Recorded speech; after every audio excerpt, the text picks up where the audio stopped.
Kayak begitu gue ada video, lu tonton aja dulu lah. Bang, kamu streamer Kiki Impact kesukaanku. Oh ya? Kalau gitu ayo tidur bareng. Lah kok gitu? Ya kamu kesepian kan? Kamu punya masalah keluarga kan? Kamu butuh tempat yang aman kan? Iya sih, tapi aku masih di bawah umur kak. Hoho, makin bagus dong. Gitulah kurang lebih cerita yang terjadi. Fairkun, seorang streamer Kiki Impact yang terjerat kasus PDF. Tapi kali ini si Fairkun udah mendidiri korban di bawah umur bahkan hingga 2 kali. Gue bikin video ini karena gue pengen naikin lagi kasus ini karena berdasarkan video terakhir si korban, masalah hanya diselesaikan secara kekeluargaan atas dasar kekurangan bukti. Padahal korban dan pihak keluarga menolak keras penyelesaian secara kekeluargaan. Ya lu gila kali anak di bawah umur lu tidurin minta penyelesaian secara kekeluargaan. Sumpah ya, gue gak tahu kenapa ya, gue paling benci banget, paling jijik sama orang-orang PDF. Gak tahu kenapa, kayak gini loh, kasta pelecehan seksual tertinggi dan terjijik bagi gue adalah PDF. Gak tahu kenapa, gue paling gak suka banget, jijik banget kalau ngedengar kata PDF, apalagi ngelihat orang PDF gitu. Karena sumpah bro, gak cuma di Indonesia doang gini. Mungkin PDF di Indonesia apa sensitivitasnya itu nggak separah di kayak di US atau di luar negeri atau di Europe gitu loh. PDF di US, kita ambil contohnya US aja dah, itu dia bener-bener kasta paling rendah. Orang-orang pada benci PDF. Dan kalau misal ada orang yang ngedate sama anak di bawah umur, mereka tuh langsung marah, langsung telepon polisi, langsung diceng-cengin. Pokoknya intinya kasta paling rendah di US. Tapi di Indo itu kayaknya belum sampai di tahap segitunya. Kalau di Indo itu kadang tuh kayak masih samar-samar. Gue nggak bisa bilang dibiarin ya, ya. Beberapa orang Indo itu ada juga yang emang gak suka, yang anti sama gitu, anti PDF ya. Contohnya kayak gue mungkin. Tapi gue yakin di luar sana di Indo pasti, gue yakin ada kasus PDF yang ditutupi. Gue yakin banget. Soalnya kenapa? Karena sensitivitas atau sentimen PDF di Indonesia itu belum separah kayak di US. Belum sampai bikin orang murka kayak di US. Kalau di US itu udah bener-bener anti.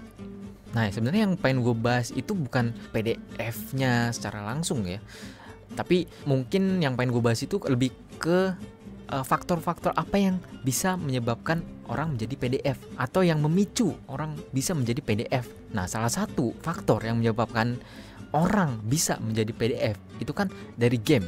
Game juga bisa. Nah, di sini gue pengen bahas Genshin Impact. Nah, gue gak nyebut Genshin Impact itu adalah game PDF ya. Enggak, gue gak nyebut itu. Tapi itu bisa menjadi satu jalan orang menjadi PDF. Oke? Nah, kalau lu nanya mungkin ya, emang lu pernah mainin Genshin Impact? Oh, gue pernah. Gue pernah streaming Genshin Impact malah. Dan to be honest, dulu itu fun banget emang gamenya. Gamenya baru, fun. Tapi untuk sekarang udah nggak. Game grinding lah, game cash grabbing, udah skip. Nah, yang gue bahas di sini adalah karakternya. Gue nggak ada masalah sama karakter yang yang remaja ya.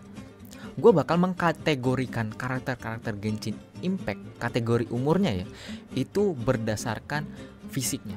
Kayak misalnya contohnya si Keqing lah. Keqing itu mungkin umurnya belasan tahun kan. Mulai dari kemungkinan dari 16 tahun sampai 18 tahun. Udah legal lah. Tapi yang gue concern di sini adalah karakter yang rupanya mirip anak kecil, oke? Yang mirip kayak anak kecil.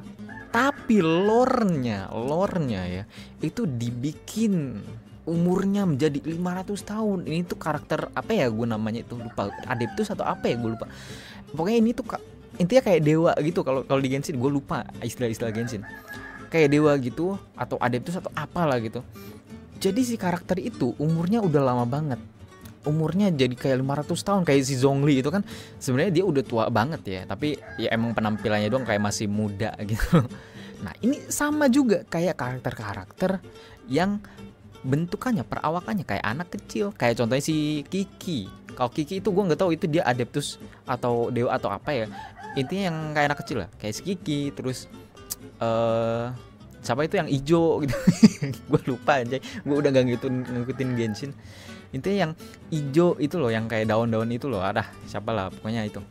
Nah, di situ itu sumpah itu gue awalnya ya enjoy aja karena gue awalnya itu ya main game doang gitu.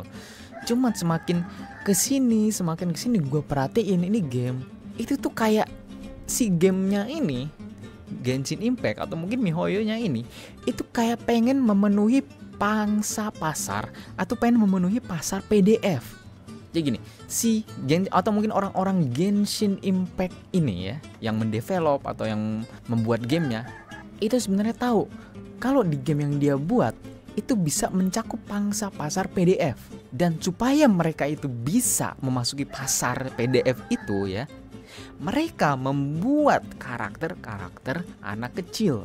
Tapi mereka nggak mau terkena masalah karena PDF itu, karena nanti kalau mereka ini terang-terangan mau mencakup pasar PDF, mereka pasti kena masalah karena itu nggak boleh, oke? Mau dimanapun gitu ya. Nah makanya itu mereka cari akal, gimana sih caranya biar karakter ini itu masuk ke pasar PDF tersebut supaya nggak kena masalah. Ya udah kita bikin cerita aja, kita arang ceritanya. Karakter ini yang bentukannya seperti anak kecil ini sebenarnya umurnya 500 tahun, 1000 tahun, nggak tahu ya, kayak 1000 tahun gitulah ini. Nah supaya nanti kalau misal mereka itu dituntut atau dilausut karena mungkin mereka mengfeeding PDF melalui karakter-karakter mereka itu bisa mengcounter.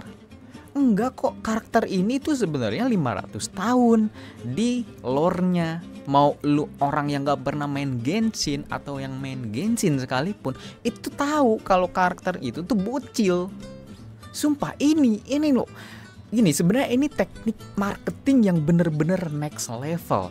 Mereka itu marketingnya itu bener-bener bagus sebenarnya. Cuman bagusnya bukan ke PDF anjay. Dari seorang pengguna anonim di TikTok yang membagikan isi percakapan dirinya dengan si Verkun di Discord. Bisa kita katakan kalau ini adalah percakapan yang berasal dari sudut pandang korban. Kamu seksi banget pas pakai Seifuku. Koko sampai anu 3 kali ya kalau nggak salah. Sebagai informasi tambahan, Seifuku adalah istilah yang dipakai untuk menggambarkan baju sekolah di Jepang. Yang artinya si Verkun ini emang punya kelainan dan cenderung PDF. Kemudian percakapan dilanjutkan dengan korban yang mengatakan, iya anjir brutal banget. Dan si Verkun membalas, enaknya pas di mana kalau kemarin. Berdasarkan bukti percakapan pertama ini dapat disimpulkan kalau korban di bawah umur legal yang berusia 15 tahun ditidurin oleh si Verkun yang berusia 28 tahun pada saat itu sambil memakai baju anak sekolah Jepang. Dilihat dari tanggal percakapan yang terjadi pada tanggal 26 November 2023 dan si Verkun yang bertanya enaknya pas di mana kalau kemarin. Artinya korban ditidurin pada sehari sebelumnya yaitu tanggal 25 November 2023. Sumpah gue tuh di sisi lain kayak jijik banget anjir ngeliat kayak ginian tuh. Gue yakin banget masih banyak kasus-kasus PDF itu yang gak terungkap sebenarnya. Lu bisa lihat lah di grup-grup Facebook lah, grup WhatsApp mungkin ya. Gue yang paling sering keluar di entah itu di berita atau di konten YouTube itu grup Facebook. Ada grup Facebook yang isinya para PDF ini, sampai yang incest lah, mulai dari PDF yang PDF ke orang lain, PDF incest. Tapi harus diakuin sih, marketing Genshin atau mungkin dari MiHoYo-nya itu boleh, cuman salah ya kalau emang tujuannya bener kayak gitu ya. Tapi sekali lagi gue nggak ada masalah sama Genshin, jujur aja gue nggak ada masalah sama karakternya. Cuman yang gue risih itu ya karakter bocil ini yang dipaksain lore-nya 500 tahun ya kayak gitulah. Segitu aja, bye.